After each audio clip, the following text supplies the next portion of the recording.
Are there any more outstanding questions that I need to answer? You guys are all free to go, but I will answer questions at least until 4 o'clock.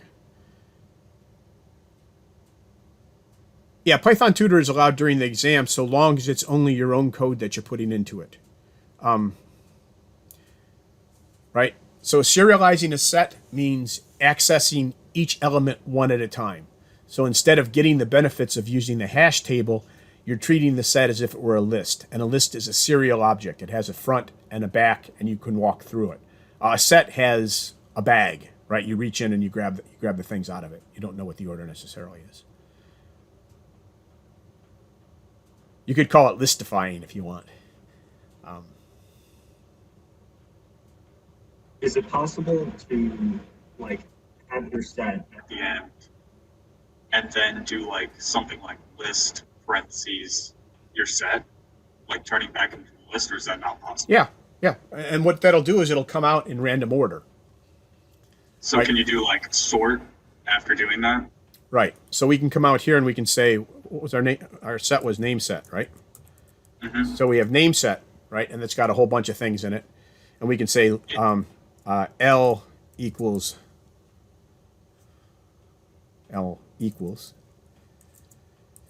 list name set.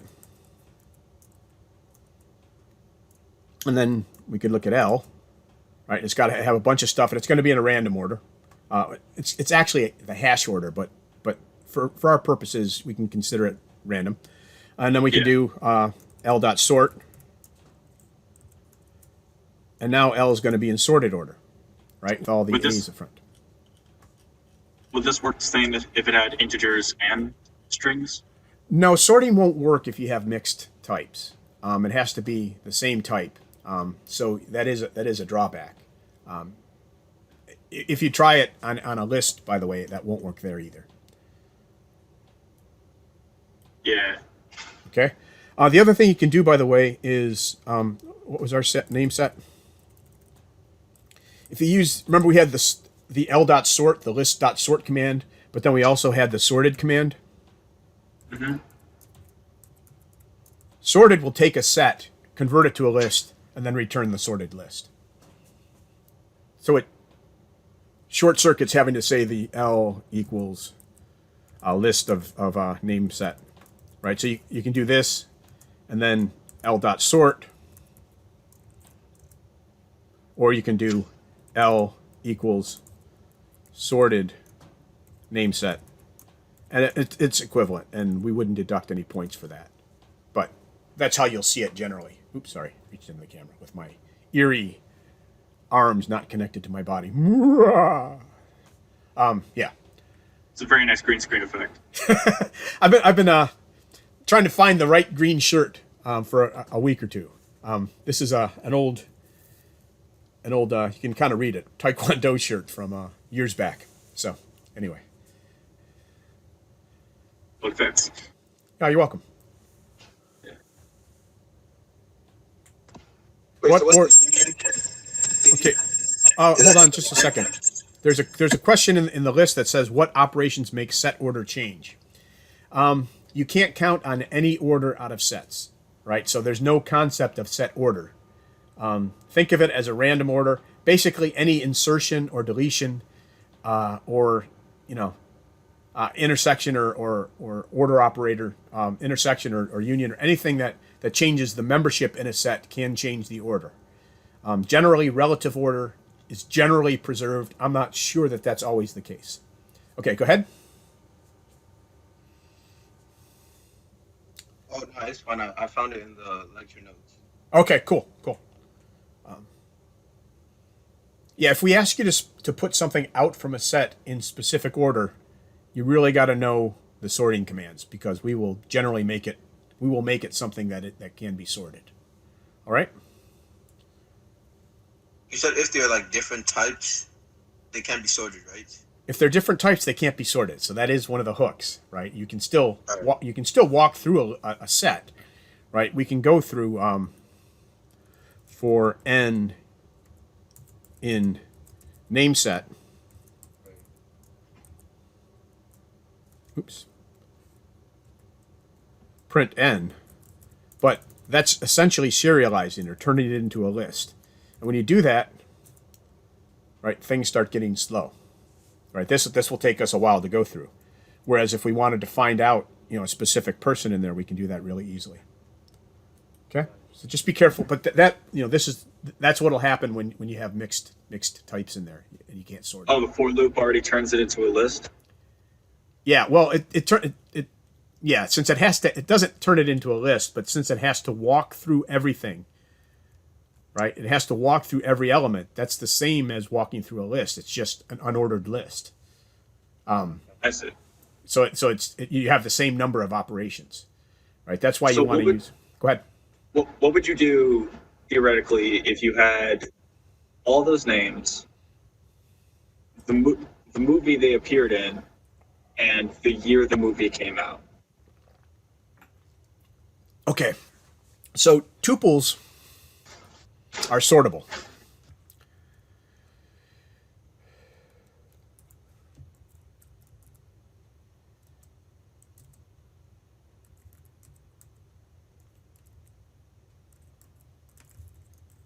Oh, you just don't want to have it in the same thing, so you just want to separate it as much as you can. Yeah, we just didn't care. So we could, let's just stop, and I guess we could do date. And we could figure out.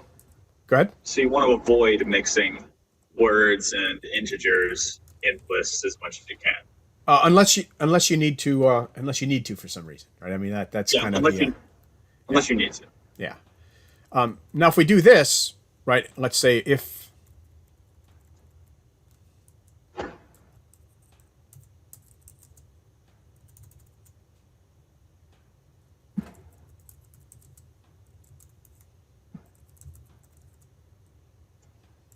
right, this will do a tuple, and we could do all set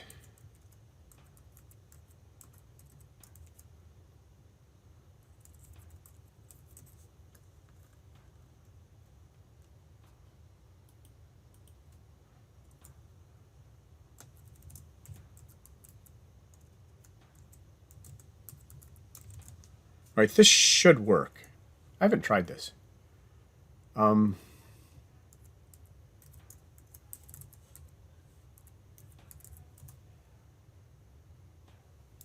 Right, so that'll work, and we will find out that the length of all set should be pretty much, well, it won't be quite the same as,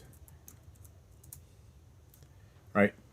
Essentially, everybody's unique by the time you get to, most everybody's unique.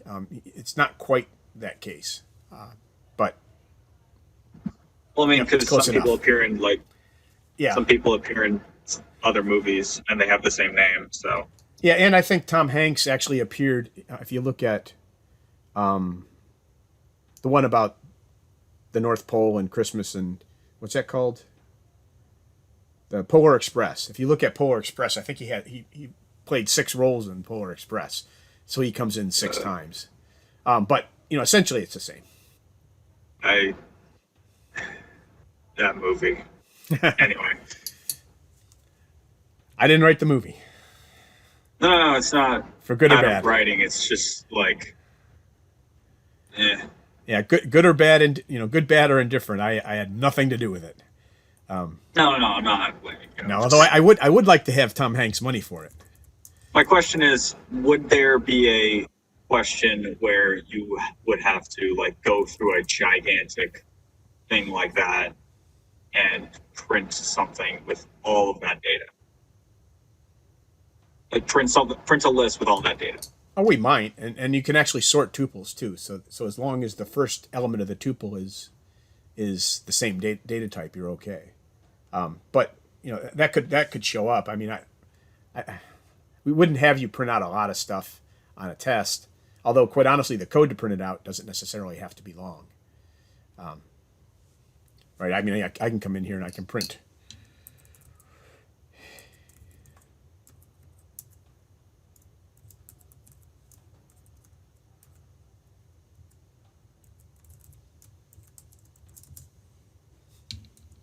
Right, the code's pretty short. It'll take a long time to print, but it's pretty short. You did for A and composed or for A and all set? I did A and all set, yeah. Oh, okay. Because compose is just a single tuple. Right. Right. Oops, come on. So if the tuple is appear in the set 2 times, same tuple appear in the set 2 times, it will be cancelled out or just will be counted.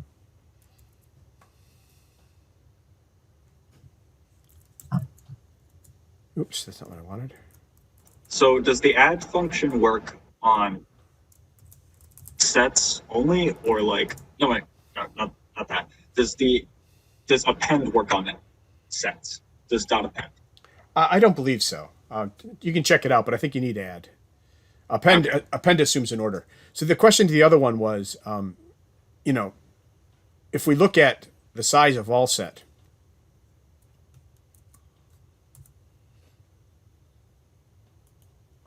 right, all set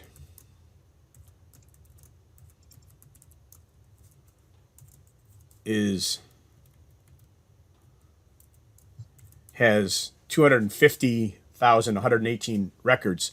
But if we look at the size of the original file, there were 260,000 records in the original file. So about 10,000 records were duplicates, which would be the same actor, same movie, Well, I mean, same, you could same just date. subtract the total minus what you got to find out the exact number. Yeah. But, that's just a rough order. Right? Alright. So 260,063 minus 250,118. 10,000 seems reasonable. 9,000 and change seems like a reasonable. Okay. I'm going to shut this down. My apologies. I do actually have yet another Arcos review that I need to go to. So, Ooh. yeah. So I'm gonna stop this and thank you all, and we'll see you on Thursday during the review session. Come with questions. Absolutely. Cool. All right. Thank you. You're welcome, and we'll see you guys later. I will have my body. I think maybe not. It's still before Halloween. Maybe I'll still be bodiless. See you. All right. Thank you. Bye.